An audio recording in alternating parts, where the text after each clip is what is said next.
So I'm the English Language Development Coordinator, and one of the primary goals is to communicate one of the new state board adopted guidance tools.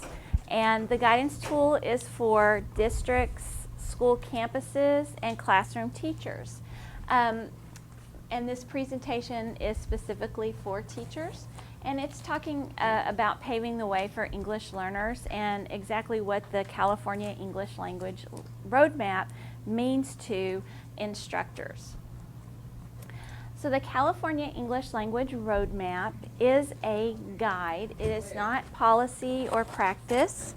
It's a guide to have a common understanding of where English language development is headed in the state of California. And it gives us some tools and some language so that we're all promoting the same ideas, mission, and vision. Okay. This again provides guidance. This roadmap is to ensure that we are providing best services to English learners and ensuring that they have access to 21st century learning so that they're prepared for college and career. It's also to ensure that English language learners are a valued member of campuses and districts, and that we have a welcoming campus that includes and has access for all students. Okay. So some historical perspective. This is not new.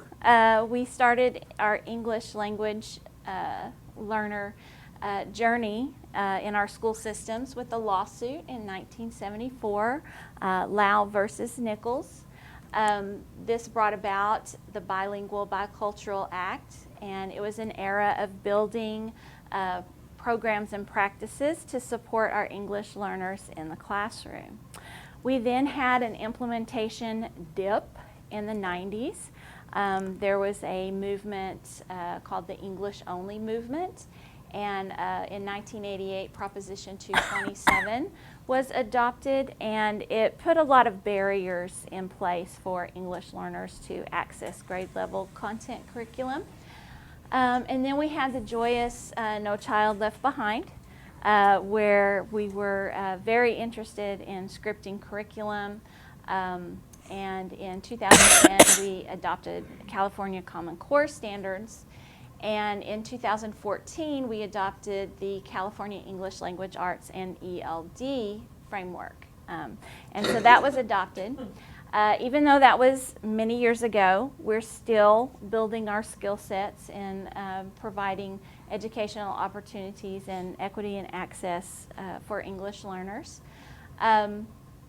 In 2015, we had the ESSA, the Every Student Succeeds Act, pass. And in 2016, we have the California Education for a Global Economy initiative, and that was Proposition 58 passed, and we're now back on a path of inclusion and making sure that all means all. The EL Roadmap policy was approved in 2017, so it's been quite a journey to put supports in place and eliminate barriers for English learners.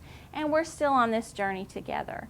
And what the California English Language Roadmap does, it provides us guidance and a common language, common phrases to use when we're building policies and programs that support English language learners on our campuses.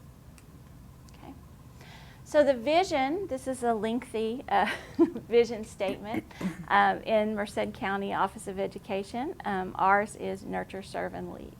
So it's nice to have a nice distilled version, but the gist of our vision is that we want our ELs to have full, meaningful access to grade level curriculum so that they're ready for college, so that they're ready for careers, and opportunities to develop proficiency in multiple languages.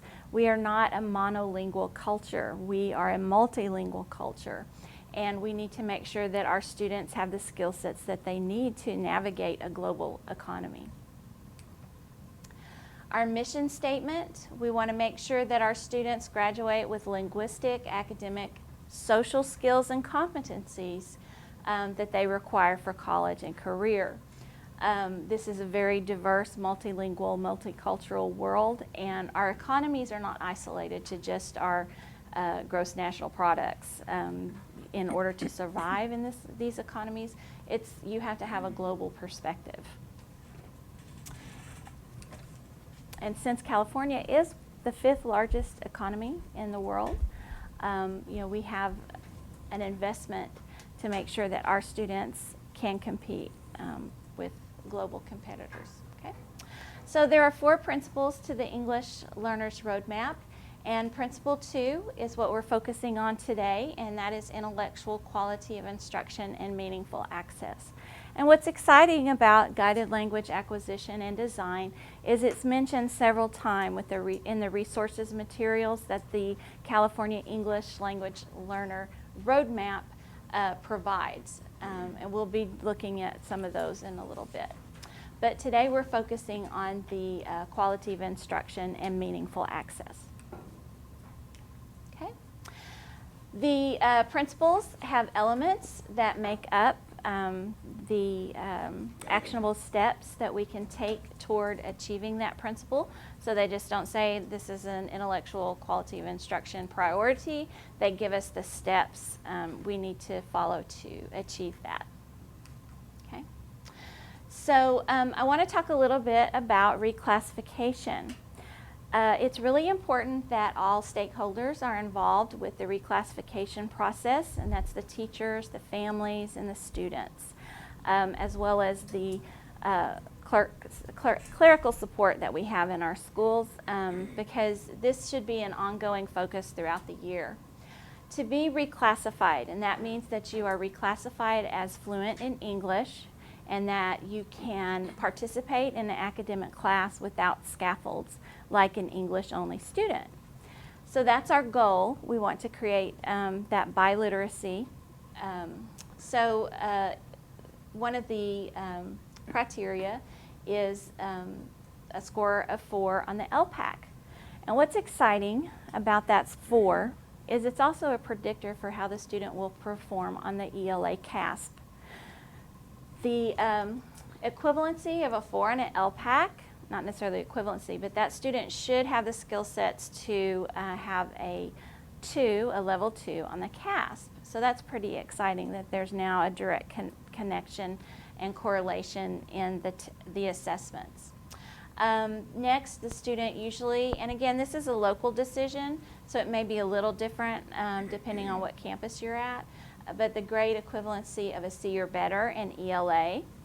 Also, there's a universal grade level basic skills assessment, and this is a grade level assessment that all the students take, and some campuses use the STAR reading test or the CASP or the IABs associated with the CASP. So there's a lot of different tests that you can use, and what's exciting is that the campuses get to choose that. So the LEA is in charge of designating what test we have for reclassification. And what's really exciting, it doesn't say you can only have one. So you can have multiple measures in order to get more of a multidimensional picture of where the student's at, so that the language team that decides who's reclassified and who's not, that team has some flexibility in identifying that assessment and making sure that the students don't have that as a barrier to reclassification. The next is parent consultation. And I'm sure it's not this way at this campus, but I've been at some reclassification meetings. You know, usually it's the English teachers that are there, and the principals are there, and then the parents. And the parents are like, oh, well, what is reclassification?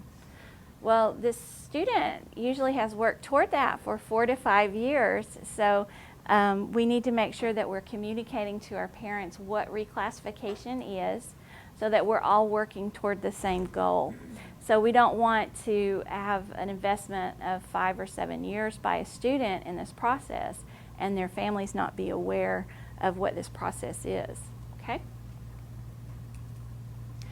All right, so when we're reclassified fluent English proficient, And as we've noticed in looking at data, usually the RFEP students are more of our higher performing students in assessment, and we'll talk a little bit about that when we learn about the brain, but that's really exciting. And one of the things I love about the LPAC, there is a direct correlation to performance on the CASP. So if we are using some things in class to support our ELs so that they perform well on the LPAC, then we're helping all students perform well on the CASP. So that's very beneficial.